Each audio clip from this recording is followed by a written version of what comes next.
আচ্ছা, কারেন্টলি এই দুই কপোতিকে নিয়ে যে কন্ট্রোভার্সিটা চলছে, সেখানে এখন মেইন টপিক হচ্ছে গতকাল টিনা তার ভিডিওতে ক্ল্যারিফিকেশনস দিয়ে দিয়েছে যে সে কোনো রকম টাকা চায়নি, এবং এর আগেও যখন টাকা চাওয়া নিয়ে আর একবার রিউমার ছড়ানো হয়েছিল তখনও ও ক্ল্যারিফিকেশন দিয়েছিল যে ও কোনো রকম টাকা চায়নি।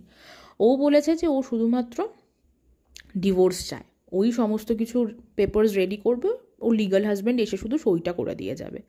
এবার এই কথা বলতে গিয়েও একবারও ছেলের কথাটা বলেনি। দেখুন, ও ছেলের কথা বলুক আর না বলুক, আজকে এই দুজন হাজব্যান্ড ওয়াইফের মধ্যে যে সমস্যাটা সৃষ্টি হয়েছে তার সেই সমস্যাটার জন্য একমাত্র ভিকটিম হচ্ছে বাচ্চাটা।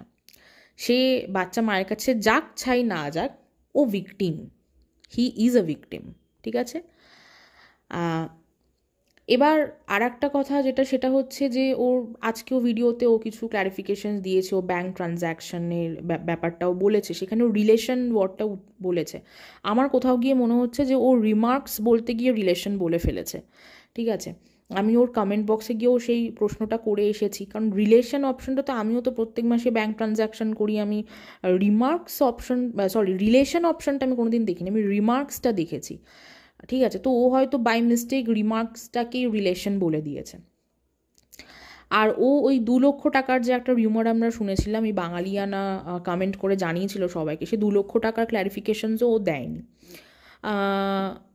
তবে দেখুন, আমার মনে হয় যে it's too early to have any discussion on this বা to pass any opinion on this. আমার তো কারেন্টলি কোনো ওপিনিয়ন নেই, বা অ্যাজ অফ নাও কোনো ওপিনিয়ন নেই এই বিষয়টা নিয়ে, কারণ যত সময় যাবে তত আমাদের ডাউট ক্লিয়ার হবে। যেমন ধরুন এই জিরো আলমকে গত 1.5-2 বছর ধরে তো অনেকেই, বেশিরভাগ মানুষই, কন্ট্রোভার্সি জনারে বেশিরভাগ মানুষ তাকে পবিত্রতার আসনে রেখে দিনে 3 বেলা করে ফুলচন্দন দিয়ে পুজো করতো।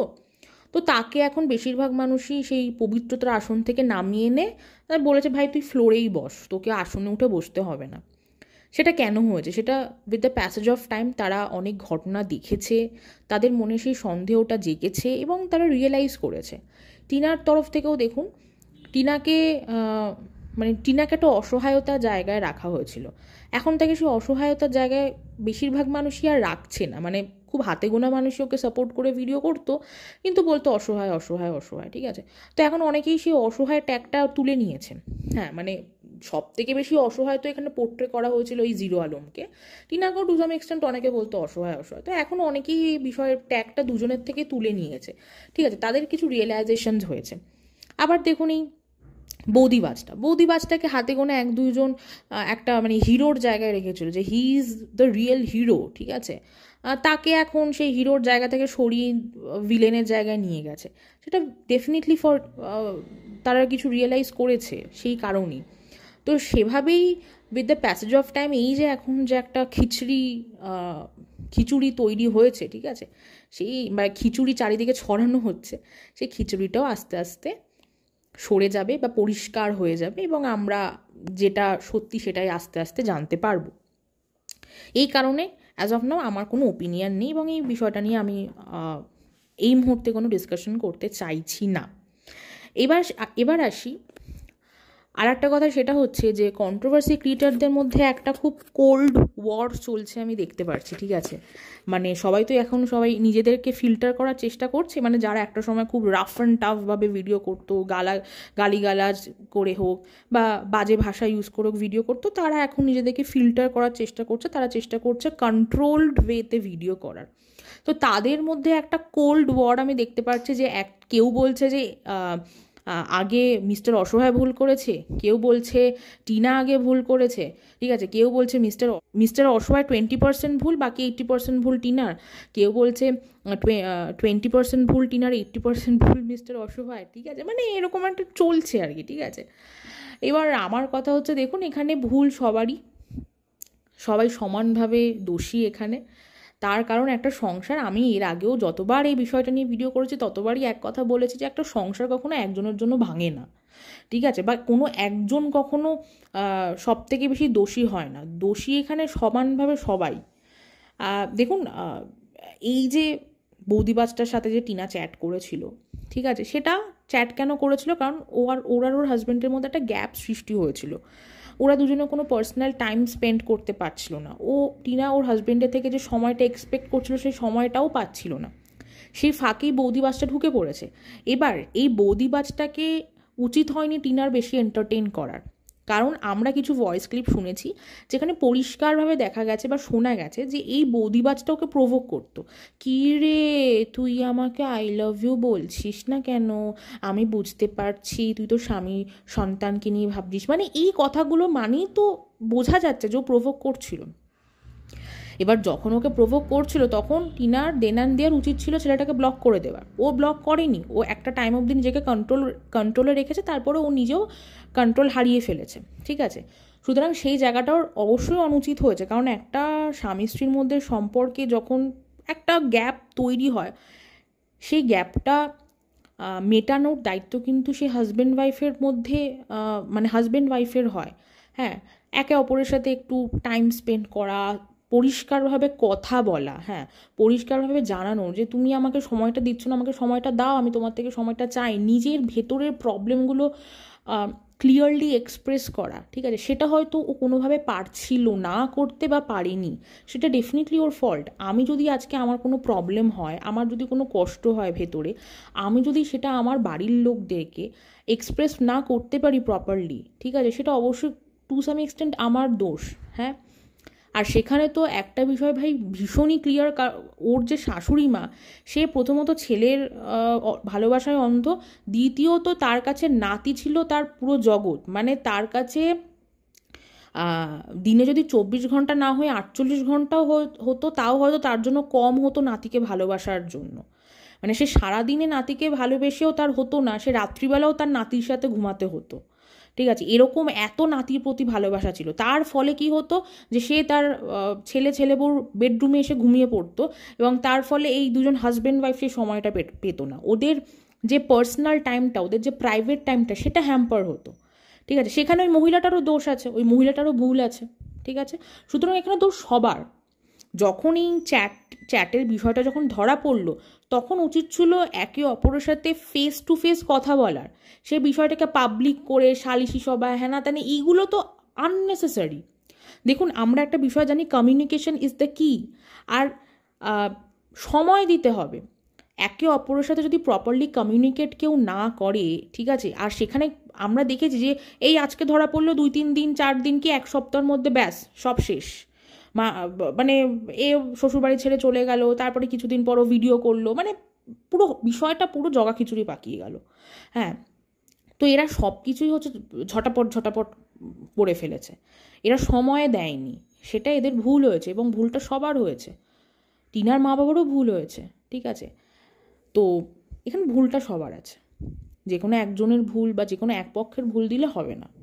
এবার দেখুন, যারা এইগুলো নিয়ে ঝগড়া ঝামেলা করছে, তাদের একটা বেনিফিট হচ্ছে যে তারা কন্টেন্ট পাচ্ছে। হ্যাঁ, আপনাদেরকে বারণ করার তো আমি কেউ নই, আপনারা করতে থাকুন ঝগড়া, আমরা এন্টারটেইনড হচ্ছি আপনাদের ঝগড়া দেখে। তবে যেটা সত্যি সেটা তো অ্যাকসেপ্ট করতেই হবে যে ভুল এখানে সবার আছে, প্র্যাকটিক্যালি ভেবে দেখলে ভুল সবার আছে। এবার আসি গয়না চুরির বিষয়টাতে, ঠিক আছে। খুব গয়না চুরির কথা শুনছি, মানে গয়না যখনই বিষয়গুলো টাকা পয়সা নিয়ে কথা ওঠে, তখন গয়না চুরির কথাটা একবার হলেও ওঠে। এবার আমার কিছু ডাউট আছে, সেটা হচ্ছে যে এই জিরো আলমের যে সেকেন্ড চ্যানেলটা, যেটার অ্যাকচুয়াল আইডি হচ্ছে টিনার মেল আইডি, তো সেই সেকেন্ড চ্যানেলে 28শে নভেম্বর 2020 সালের একটা ভিডিওতে টিনা পুরো রবারির বা ডাকাতির যে ঘটনাটা সেটাও বলেছিল। আর যখন ও ডাকাতির ঘটনাটা ডেসক্রাইব করছিল, তখন ওর সামনে ওর শাশুড়িমা কিন্তু উপস্থিত ছিলেন।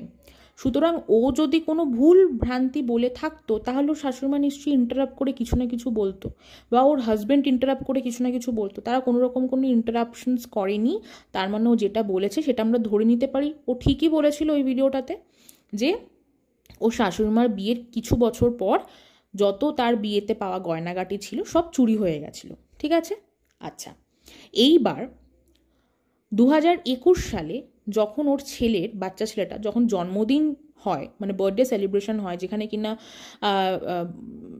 শাশুড়ি বৌমা ব্লু কালারের মানে সেম কালারের শাড়ি পরেছিল, সেই বার্থডের সময় এই ছেলে এবং ছেলের বউ দুজন মিলে তাদের রোজগারের টাকায় তাদের মা মানে টিনা তার শাশুড়ি মাকে এবং লিগাল হাজব্যান্ড তার মাকে একজোড়া শাখা বাঁধানো বানিয়ে দেয় এবং বলে যে তার মানে এই মহিলাটির অনেক বছরের শখ ছিল একজোড়া শাখা বাঁধানোর। তো ছেলের বৌমা সেই শখটা পূরণ করেছে। এইবার যখন ডাকাতি হলো সেই সময়ের সাথে এই 2021 সালটা কম্পেয়ার করুন, একটা হিউজ টাইম মানে একটা হিউজ স্প্যান অফ টাইম পেরিয়ে গেছে। এবার অনেকে বলছে যে ডাকাতি হয়ে যাওয়ার পর নাকি অল্প অল্প টাকা জমিয়ে এই লীলা দেবী নাকি গয়না বানিয়েছেন বা তাকে বানিয়ে দেওয়া হয়েছে। আমার কথা হচ্ছে এতগুলো বছর পেরিয়ে গেল। বাই দ্য ওয়ে, এই কথাটা বলার আগে আরেকটা কথা, সেটা হচ্ছে সীমা আন্টির মুখ থেকে শুনেছি যে 15 লক্ষ টাকার গয়না নাকি চুরি করেছে। 15 লক্ষ কারেন্ট মার্কেট প্রাইসে 15 লক্ষ টাকার গয়না ঠিক কত গ্রাম হতে পারে একবার ক্যালকুলেট করবেন। আমি সেম ক্যালকুলেশনটা আমার কমিউনিটি পোস্টে কয়েকদিন আগে করেছিলাম, ঠিক আছে? কয়েকশো গ্রামের সোনা হবে, কয়েকশো গ্রাম, ঠিক আছে? যদি 15 লক্ষ টাকার গয়না, এবং হ্যাঁ আমাকে সুজাতা ব্যানার্জি দিদি, ঠিক আছে, মানে উনি খুব ভালো একজন, মানে আমাকে খুব ভালো ভালো কমেন্ট করে আর কি। তো এবং আমি যখনই কোনো কথা বলি ওনার যদি কোথাও মনে হয় যে আমি ভুল বলছি তো উনি সেটা কারেকশন করে দেন, ওনার যদি মনে হয় আমি ঠিক বলছি উনি খুব অ্যাপ্রিসিয়েট করেন, উনি ভালো ভালো কমেন্ট করেন। তো এই সুজাতা দিয়ে আমাকে বলেছিলেন কমেন্ট করে যে এই 15 লক্ষ টাকার কথাটা নাকি মিস্টার অসহায় বলেছে, তারপরে সেখান থেকে শুনে সীমা আন্টি নাকি বলেছে। এবার কথা হচ্ছে 15 লক্ষ টাকার গয়না মানে কয়েকশো গ্রামের গয়না যদি বানিয়ে থাকে, ওই ডাকাতির সময় থেকে 2021 অব্দি যদি বানিয়ে থাকে, তাহলে সেই 15 লক্ষ টাকার গয়নার কালেকশনের মধ্যে একজোড়া শাখা বাঁধানো ছিল না, সেই শাখা বাঁধানোর শখটা 2021-এ এসে পূরণ করা হয়েছে। এটা তো আমার কাছে ভীষণই সারপ্রাইজিং। তার কারণ যে কোনো বিবাহিত নারীর গোল্ড কালেকশনে শাখা বাঁধানো তো ম্যান্ডেটারি ভাই। মানে কোনো মেয়ে যদি এটা ভেবে থাকে বা কোনো বিবাহিত মেয়ে যদি এটা ভাবে যে আমার সব গয়না সব চুরি হয়ে গেছে বা আমার গয়না একটাও সোনার গয়না নেই, এবার আমি সোনার গয়না একটু একটু করে বানানো শুরু করব, তাহলে সবার আগে প্রথম 2-3টে গয়নার মধ্যেই থাকে শাখা বাঁধানো, থাকবেই থাকবে।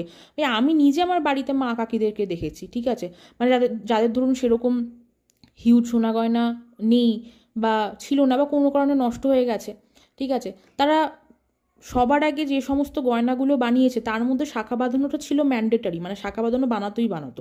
প্রত্যেকটা বিবাহিত মেয়েদের তো ফার্স্ট প্রায়োরিটি থাকে গোল্ড কালেকশনে শাখা বাঁধানো। তাহলে এই লীলা দেবী এতগুলো বছর 2021 অবধি ওয়েট করেছে শুধুমাত্র একজোড়া শাখা বাঁধানোর জন্য। তার আগে সে সমস্ত গয়না বানিয়ে নিল, 15 লক্ষ টাকার পুরো গয়না কালেকশন তার হয়ে গেল, বাট তার শাখা বাঁধানো হলো না। ভীষণ সারপ্রাইজিং, ঠিক আছে? আর একটা সারপ্রাইজিং কথা সেটা হচ্ছে যে যাদের বাড়িতে 15 লক্ষ টাকার গয়না মানে একটু একটু করে জমিয়ে যারা কয়েকশো গ্রামের গয়নার কালেকশন তৈরি করেছে, সেই বাড়ির একটা মাত্র ছেলের বউকে বিয়েতে জাস্ট কয়েক গ্রামের উপহার দেওয়া হয়েছে।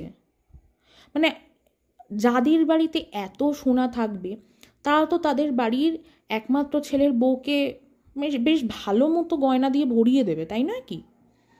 আর কিছু না হোক একটা গলার, একজোড়া হাতের, হ্যাঁ হাতের লোহা বাঁধানো দিয়েছে জানি, আর মনে হয় শাখা বাঁধানোও দিয়েছে, ঠিক আছে, কিন্তু শাখা বাঁধানো লোহা বাঁধানো তো মানে মিলিয়ে কয়েকশো গ্রাম হয় না, ধরে নিচ্ছি 150 গ্রাম সোনা আছে বা 100 গ্রাম ধরে নিচ্ছি, ঠিক আছে, 100 গ্রামের মধ্যে 10 গ্রাম তো সেই ছেলের বউয়ের প্রাপ্য থাকে, নতুন বউ বাড়িতে আসছে, 10 গ্রাম না হোক 20 গ্রাম তো দেবে, হ্যাঁ, তো সেটা দিল না। তার কারণ টিনা ওর বিয়েতে সব থেকে হেভি যে জুয়েলারিটা পরেছিল সেটা দিয়েছিল ননদ, আর বাদবাকি যা সোনার গয়না পরেছিল সেগুলো ওই নেকলেসটার থেকে অ্যাটলিস্ট হেভি না। তো জানি না বাবা, মানে আমি যতদূর দেখেছি যে যাদের বাড়িতে প্রচুর সোনা থাকে, প্রচুর সোনার কালেকশন থাকে, তারা তাদের বাড়ির ছেলে এবং মেয়ের বিয়েতে সেখান থেকে কিছু সোনা দেয়, বেশ ভালো মতো, যেগুলো একটু ভারী, হ্যাঁ, জেনারেশনাল ওয়াইজ পাস অন করার মতো সেগুলো দেয়, বিয়েতে দেয়। সেটা দেয়নি, কে জানে বাবা, আমি জানি না। মানে এই পুরো বিষয়টাই আমার কাছে ভীষণই কমপ্লিকেটেড একটা ব্যাপার। হ্যাঁ, আমি অত ভাবি না, বাট এই এই রিসেন্টলি কারোর একটা ভিডিওতে গয়না চুরির বিষয়টা শুনলাম, তো তখন মনে হলো একটু ভিডিওতে আমার ডাউট প্রকাশ করি, দেখি ভিউয়াররা কি মতামত জানায়। তো অবশ্যই আপনারা আপনাদের মতামত জানাবেন এই বিষয়ে কমেন্ট সেকশনে এসে। তো ভিডিওটা এত অবধি থাকলো, সবাই খুব ভালো থাকবেন, থ্যাংক ইউ।